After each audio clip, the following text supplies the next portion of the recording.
Welcome back to Reading Bear. Today, we will take a look at some new malicious compliance stories. And if you enjoyed my content, please don't forget to subscribe to my channel and post some bear emojis in the comments. Let's go! First one is titled, "Sorry, I have to speak with the account holder." Another post on here reminded me of this story that actually happened to my sister. We'll call her Amanda. A few years ago, there was a big sporting event my family all wanted to get together and watch. We decided to all get together in my sister's house to watch it. She needed to upgrade her TV package to include more sports channels, which she was able to do online, on the TV provider's website. Great. We had a great day, watched the big event and ate and drank far too much. The issues started when my sister went to cancel the subscription, so as to not keep paying the high rate for future months. Apparently, while you can upgrade your package and give the company more money online, removing the package was much more difficult, of course. They said the only way to cancel the package was over the phone. My sister is deaf. So needless to say, this was an issue. My sister had been emailing and complaining to no avail. At the time this happened, my brother was temporarily staying with my sister, and he called the company for her. The exchange apparently went like this: "I am relaying what my sister and brother told me. Brother, hi, I need to cancel the subscription to Extra Sports for Amanda, second name. Woman, I will need to speak with Amanda. Brother, my sister is deaf, she can't speak with you over the phone. Woman, there's nothing I can do, I have to speak with the account holder if you want to cancel your subscription. Brother, you need to speak with a deaf person on the phone. Woman, yes. Brother, and you don't see anything wrong with your current system? Woman, all changes have to be done by the account holder. Brother, yes exactly, and the only reason this was set up was because she was able to make changes online. You're saying she can't reverse the changes. Woman, all I can tell you is I have to speak with Amanda." At this point my brother was telling my sister what was being said, and they came up with the perfect solution. "Brother, okay, 1 second. This is Amanda," my brother continued speaking, and it's worth noting he has quite a deep, husky voice. "Woman. Brother, I need to cancel my sports subscription." "Woman, I think you're the person I was just speaking to." "Brother, no, I'm Amanda. You said you needed to speak with me?" "Woman, I thought you were deaf, brother, and yet you insisted on speaking with me on the phone. So here I am. Please cancel my subscription, I have all the information you need to verify my identity." The subscription got cancelled. The next one is titled, "Exposed by my own malicious compliance." But it was worth it. In the mid-90s I had my first tax-paying job at a fast food restaurant. The entire shift was worked by fellow schoolmates, so we had to deal with the high school bullcrap every day. The shift leader, SL, was a senior that of course had the other senior helping them, leaving the underclassmen doing the real work. The SL would always count out the registers with the other senior instead of the person assigned the registers, which we complained about every time, but it never changed. One day before an evening shift the owner called and requested to see me. So I go in my uniform because I was going in right after the meeting. I go into the office and the owner goes ballistic at the sight of me, screaming about a $100 discrepancy on my register. I asked what they were talking about. I wasn't there for count out and wasn't told about any discrepancies. I was then asked why I wasn't there for count out, and I reminded them about all the complaints about the shift leader's actions. The owner then says that the money will be withheld from my check. I was in my mind teens, but I was no pushover. I argued my point so that he withheld equal amounts from me and SL. He then told me I was fired, though I had never been written up or had any previous missing money issues. By this time I was ready to move on, so I didn't fight, just asked for my check so I could go. The owner stated I would not receive my check until I turned in my uniform. It was clean, so I said screw it, stripped and held out my hand for my check with the uniform pulled at my feet. I guess they didn't want to explain a teenage girl in their underwear standing in their office, so they handed me my check.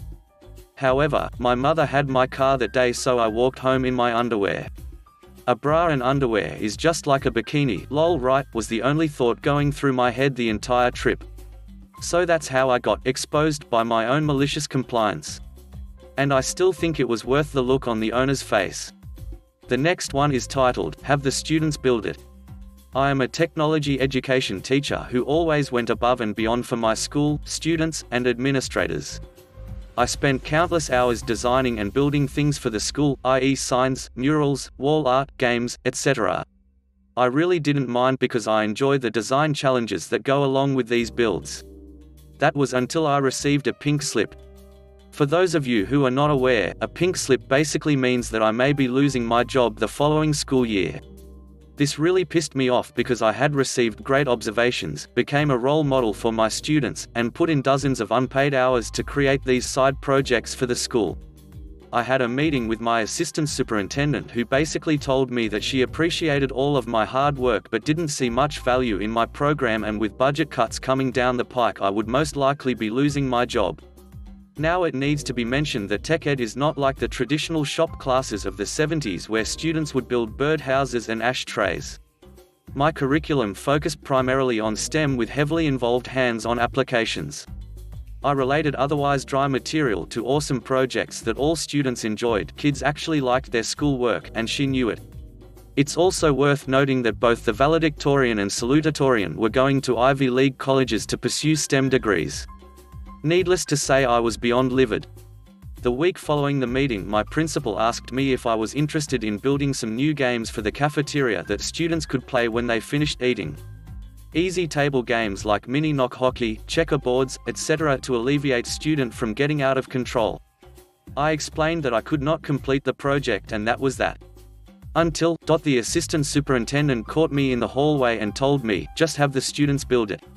So that is exactly what I did.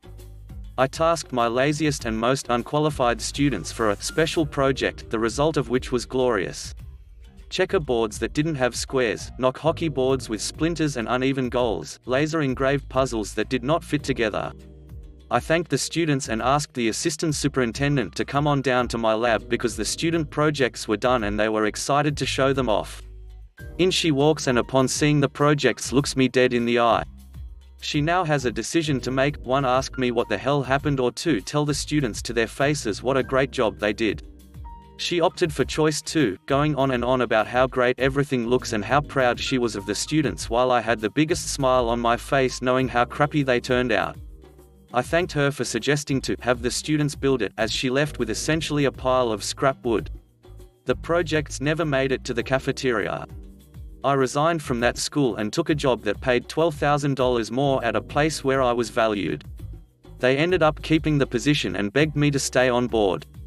I realized resigning was my best option because I could get an early jump on all of the new openings as opposed to being let go at the end of summer, which would leave me with the worst schools that could not find a teacher. The next one is titled Bananas. A story of 14-year-old me. Mind you, for context of this story, I was the weird goth, weeboo kid in high school. Especially at 14 years old.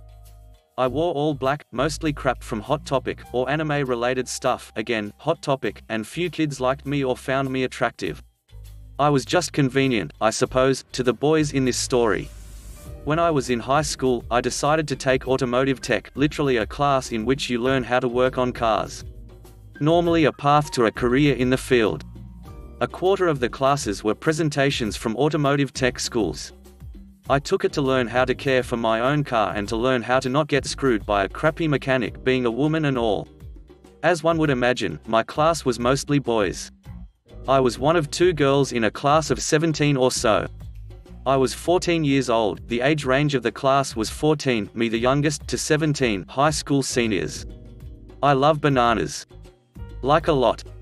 I had one for lunch every day and often ate in my auto tech class, seeing as that was my lunch period and didn't want to walk across campus, like half a mile, I'm lazy, to the cafeteria if I brought my own lunch. Most of the class did the same if they had food. The teacher let us stay, I think he liked the company and conversation. He was a super cool dude. Just some mechanic who worked weekends as an actual mechanic and weeks as a high school auto tech teacher. Every lunch, the remaining boys would watch me intently every day eating my daily banana. I was getting annoyed with this crap. My male teacher would tell the guys to mind their own business almost every day, but they never listened, and he didn't have the same power as most teachers since he only taught an elective class. He couldn't assign detentions, he had to go through administration and they had to actually see the situation to side with him, which never happened. About 2 months into this I got so tired of it. I brought the biggest banana I could grab in the bunch. I waited until just before lunch to pull it out so every boy would see it and want to stay and stare. Once lunch started, I oh so slowly peeled said large banana. Delicately. Excruciatingly slowly. As erotic as a 14-year-old can get while peeling a banana. My teacher almost said something but I smiled at him and he just shrugged. I then proceeded to shove as much of that banana down my throat as possible. The boys all gasped. Teacher cleared his throat and looked away. Less than a second later I violently bit the hell out of the banana and chewed what was in my mouth as viciously as possible. I was gagging on this huge bite but needed my point across so I dealt. There were audible gasps of sympathetic pain. My teacher, upon realizing what I'd done, was hiding laughter. I ate the remainder of the banana as aggressively as possible with the loudest, most ugly chewing possible. Those boys never watched me eat a banana again, I'll tell you that. They wanted sexy banana eating, I gave it to them I suppose. The next one is titled, Mother Complied with a Pitta Friend. Important info before the story. My brother has a friend, Paco, who is kinda a pain when it comes to eating at other people's houses. He thinks it is rude to eat at people's houses. My family doesn't get it, even though we have known this kid since he was in kindergarten, sophomores now. He is more like a little sibling now than a friend of my brother's. Now onto the story. A couple of weeks ago, my aunt and her family was moving and needed help to move their stuff into a storage unit. So my family, not including me, and Paco went to help. They said it was like playing Sophia's game of Tetris, but they finished after a couple of hours. They were all hungry afterward, so they went to go and get food. They went through the drive-thru and everyone started telling their orders. All except Paco. He kept insisting that he was not hungry, even though they had been hauling in 80+ degrees for multiple hours. Even after my mum kept telling him it was alright to order food, he would not budge. He insisted all he wanted was water. So my mother complied. She ordered him 6 extra large waters for him to consume. They all went to a park to eat and Paco drank 5 of the 6 waters given to him. They were pretty sure it was just to spite my family, but it was still funny. My mother was impressed and just laughs about it. Paco is still a pain when it comes to eating at other people's homes, but that little bit of not hurtful malicious compliance was perfect for this pitta named Paco. The next one is titled, It's missing an exhaust but okay. I side hustle as a tow truck driver on my free time and because of how efficient I am at towing and pretty much can work at any company in town. Yesterday I was asked to help some friends with a new company and a Scrooge McDuck looking dude. Scrooge McDuck owns the company, and it's safe to say his reputation matched the stereotype. High-end lifestyle except the equipment. The 6 trucks varied in age from 7 to 26 years old and were well used, even the mechanic said some won't see the end of the year. I show up and instantly got turned off the idea of doing the job due to the trucks in general looking like crap and smelling just as bad in the cabs. I got offered $400 for 8 tows, apartment pickups and abandoned cars, assuming $400 is $400. I agree and get my stuff and get to a truck. I got a 95 Chevy flatbed with a gas motor and the minute I started it, I knew something was wrong because it was louder than a race car. Yeah, is missing the exhaust from the catalytic back because they were stolen. I reminded the mechanic and Scrooge McDuck about the laws regarding that crap and they said it'll be fine, okay then. Luckily the truck did its job, but I made sure to rev that crap everywhere, streetlights, apartment complexes, parking lots, and gas station. It's not my phone number advertised on the side. I completed the contract, got paid and was heading home. Before I left, one of the guys in the office said they had so many complaint calls about sending the truck with the loud engine at 6 a.m. The next one is titled, No, You Can't Go to the Bathroom. When I was in high school, my biology teacher had a rule that only girls were allowed to go to the bathroom. I guess that was a biology lesson, but I didn't get it at the time as it was the start of the year. So one day a guy student raises his hand and asks the teacher if he can go to the bathroom. You know the rule, only girls can go during class. You should have thought about that before class. Another teaching moment for science. Of course, all guys know when they will have to go to the bathroom in an hour, so if you choose not to will your urinary system into action, then it's on you. But I really have to go. You know the rule. He kind of slouches over.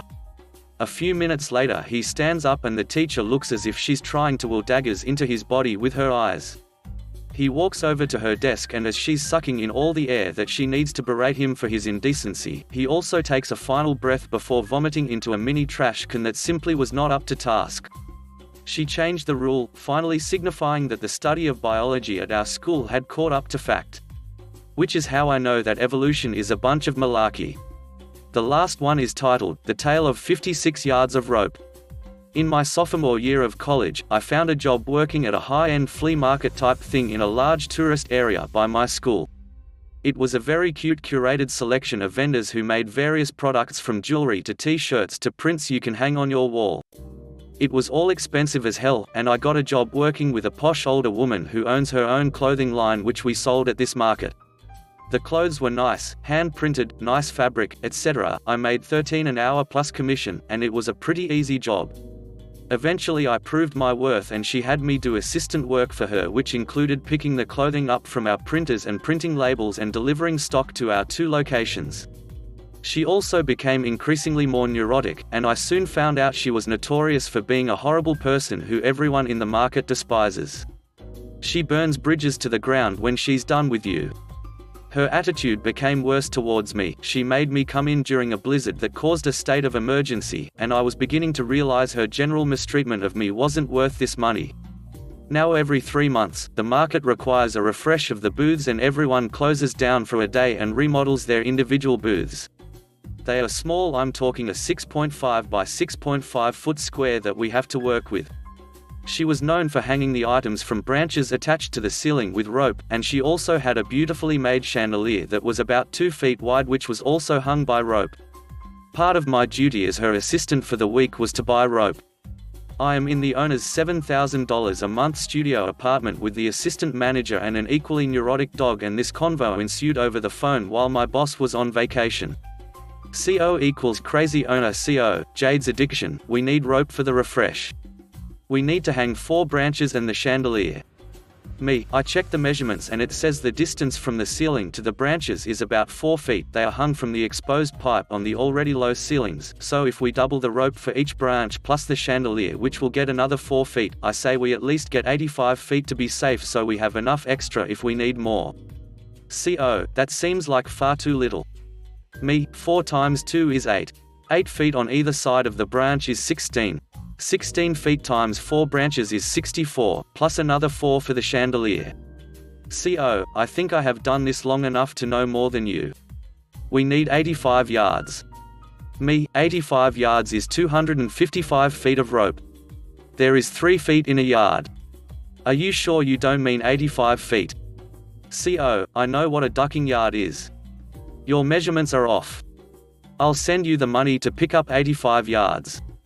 The assistant manager calms me down after I hang up and calls the owner herself for clarification, and sends her a photo of the measurements and clarifies that the owner is aware the difference between a foot and a yard. Owner doubles down and calls us idiots.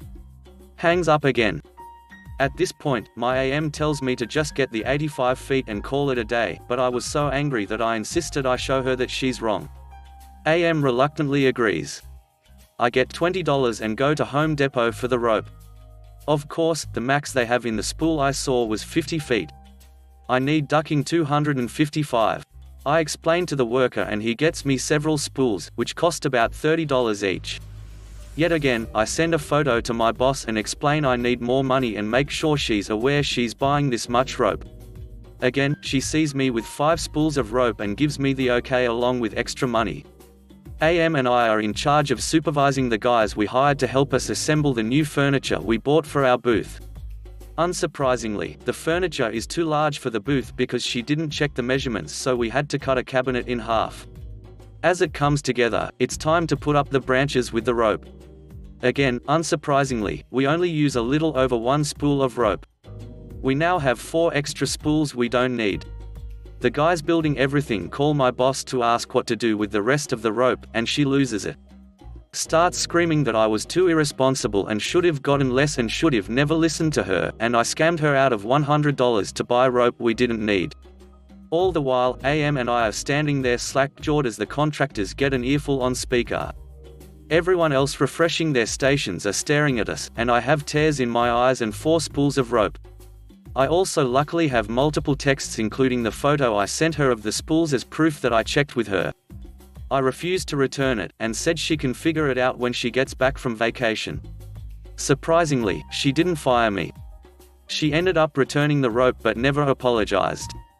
A few months later, I put in my 2 weeks because I got an internship, and I sent her a cordial email thanking her for everything. In response, she sent me a bulleted list of all the reasons she was about to fire me anyway, and how she was glad I quit before she could do so. Number 5 on the list? Buying too much rope. Thanks for listening.